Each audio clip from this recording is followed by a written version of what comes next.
carbon thought, even I can handle me. Speaking in tongues, love died away from a plague we uphold just to drown, left astray. Basically dead, I can feel the laughter.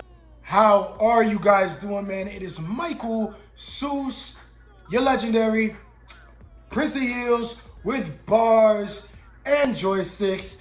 You all know exactly what I'm gonna say by now, so definitely make sure that notification bell is hit after you subscribe. If you have not already, hit that like button and load up your comment ready to fire off in the comment section at the end of this video. Man, this video right here, man, is very near and dear to my heart. It is a mid-season reaction / light review of Wu-Tang, an American Saga, exclusively on Hulu. And man, this is obviously on season 2. If you have not, definitely go and watch season 1 and what's been going on with season 2, because if you have not watched that, then definitely hit an X on this video. We at Bars and Joysticks, my Bars and Joysticks family, are more concerned about the content than the views. It is always content and much love first to our viewers. So this is going to contain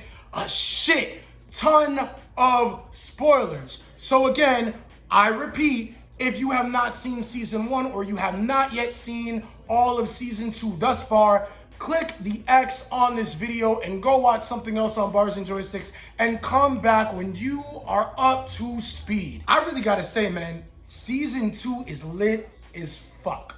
Like, season 2 of Wu-Tang, an American Saga, it's definitely on par with season 1. I would say they are tied for being at the most optimal they can be for this type of a series. I feel a lot of biographical movies or shows most of the time are super fucking trash.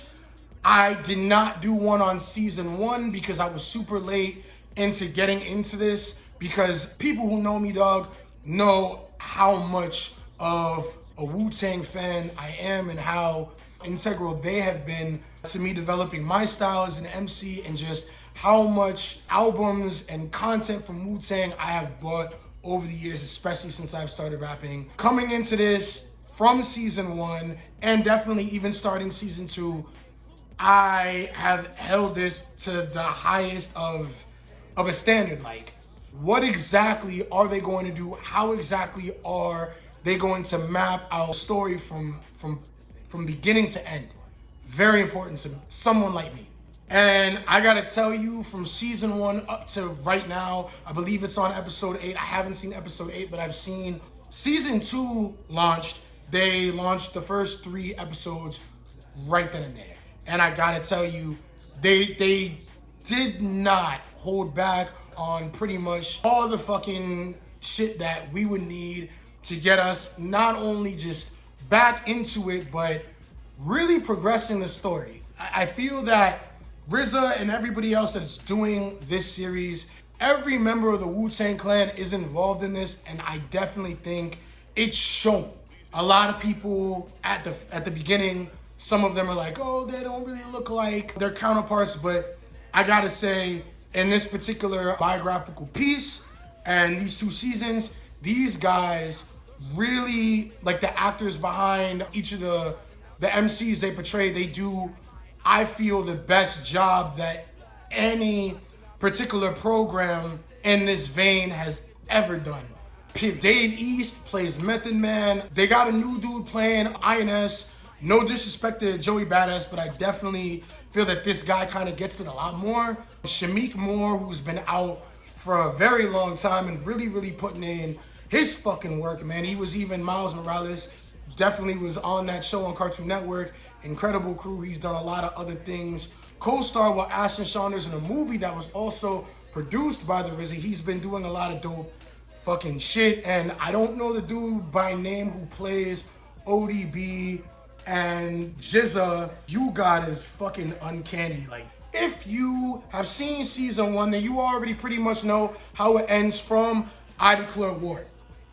Dude named Attila gets out of jail or whatever, starts wreaking havoc on Staten Island, aka Shaolin. And after overhearing a conversation that somebody had about the amount that Bobby RZA, Prince Rakeem, made from his deal at Tommy Boy Records, he goes in there and he runs up dude's spot and basically holds all of his music and equipment and shit like that for ransom. Is like, oh, you know, I heard you made da-da-da-da, so you gotta run it up right now. So basically, this season ends with Bobby D. Lover, aka Ghostface Killer, basically trying to get all of his shit back, shooting him in the stomach, going with his sister Cherie and Ghostface, who, you know what I'm saying, again, spoilers, at the end of season 1 finds out that she's pregnant. You get what I'm saying? And they basically go to Ohio to live with his moms, who also near the end of the season with RZA's younger brother Randy and, you know what I'm saying, his dad and all that other kind of shit. They all go to Ohio, so pretty much everybody gets reunited except Divine at the end of season 1. Now that context is very important because season 2 starts out with Cherie and D. Lover, aka Ghostface Killer, having said child, you know what I mean? And then it pretty much picks up business as usual, you know what I'm saying? They at this spot in Ohio. Bobby's pretty much running the shit between dealing, all that shit. Same shit as before, they running up a party. And he's dating a new shorty, you know what I'm saying? And shorty's old man comes in and starts trying to wreak havoc and shit like that. And you know what I'm saying? You know how these Staten dudes get down at this particular point. So they pretty much shut down an attempt for them getting shut down. And it's business as usual. And that starts pretty much the whole mid-season of season 2. Now, I'm not going to fully get into certain aspects because I feel like if I start saying certain things that involve Ghost and Bobby, you know what I mean, it's really going to take away from your viewing experience. So yeah, spoilers, but I'm not going to completely shit on your experience here. But what I will say is the latter half of the first part of season 1 is Wu-Tang getting together, squashing all the old beefs that held the entire borough back. You know what I'm saying? And then on top of that, them getting together and really discovering what Wu-Tang is, their mission statement, what's expected of them, and recording a lot of those early tracks that are on Enter the 36 Chambers, which by far, I feel like most people feel, between Enter the 36 Chambers and Wu-Tang Forever, you know what I'm saying, that those are their best 2 albums, their first 2 albums, obviously. And I'm even more excited to how they're going to cover this second sophomore album. They're already covering the first, but the way they're kind of mapping this out is fucking insane. Now, this is something extra I'm gonna give you, Michael Seuss, aka your Prince of Heels. Growing up for a brief time in New York in the early 90s, originally being from there, this really brings me back to that time period. And there's a lot of these biography type movies and shows that I feel do not really capture the essence of the early 90s in New York. You know what I mean? This does all of that and more. It's partially a timepiece. And not just the way people were, you know what I'm saying, for a lack of a better word, they swag or just their demeanor, their disposition, like everything.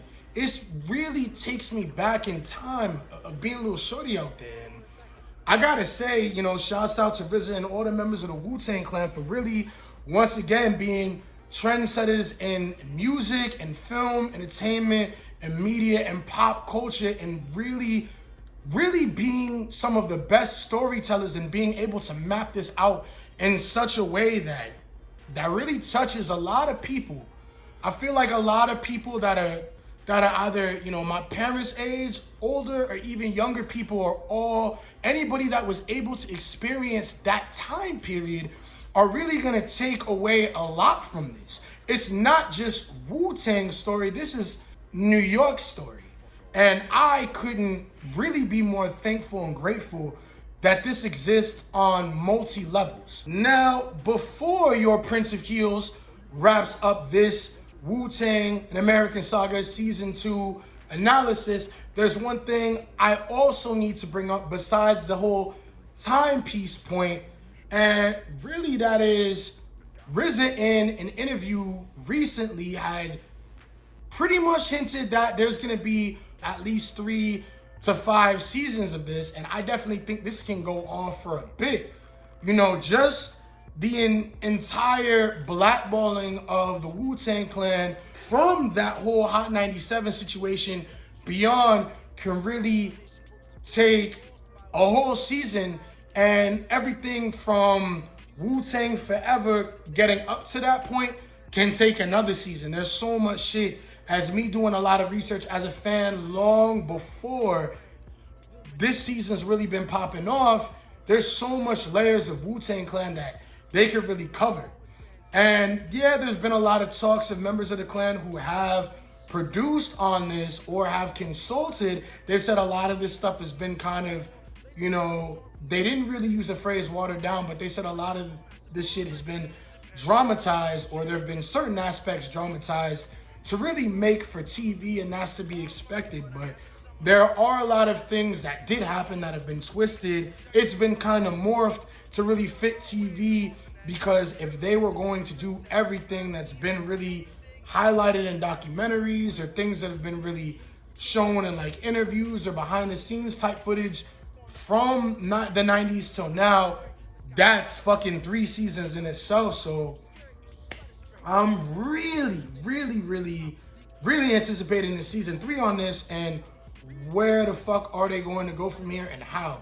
I have an idea, but I definitely didn't think they were going to start here in season 2. So the fact that they've been able to map out all this shit so perfectly for TV, in my personal opinion, that's a big ups in itself. So definitely shout out to the Wu-Tang Clan for this. And anybody who considers themselves a long-time listener of the Wu-Tang Clan and really spent a lot of these years kind of going up with these niggas, definitely I think if they've seen this, can kind of back and co-sign the statement I just made. And if you are a fan of, you know, hip-hop in general, I, Michael Seuss, as an MC, absolutely recommend this with every bit of me as just a fan of hip-hop, man, history, and as a self-proclaimed historian myself, I think anybody could really agree it's just something great to watch. And again,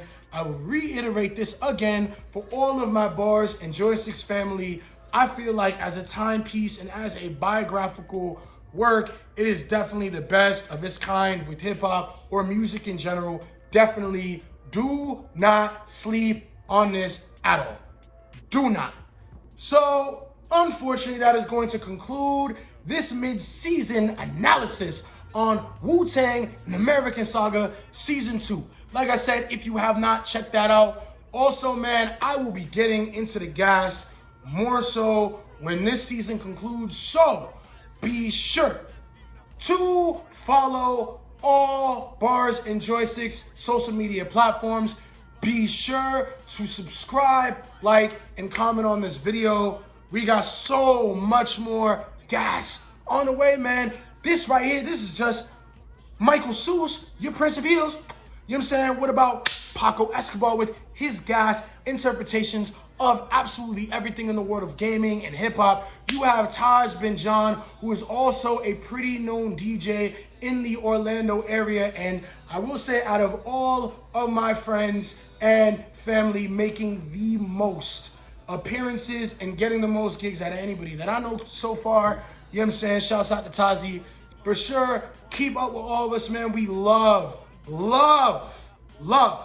the recent support and all of your suggestions, all of your feedback. We are going to get into all of them.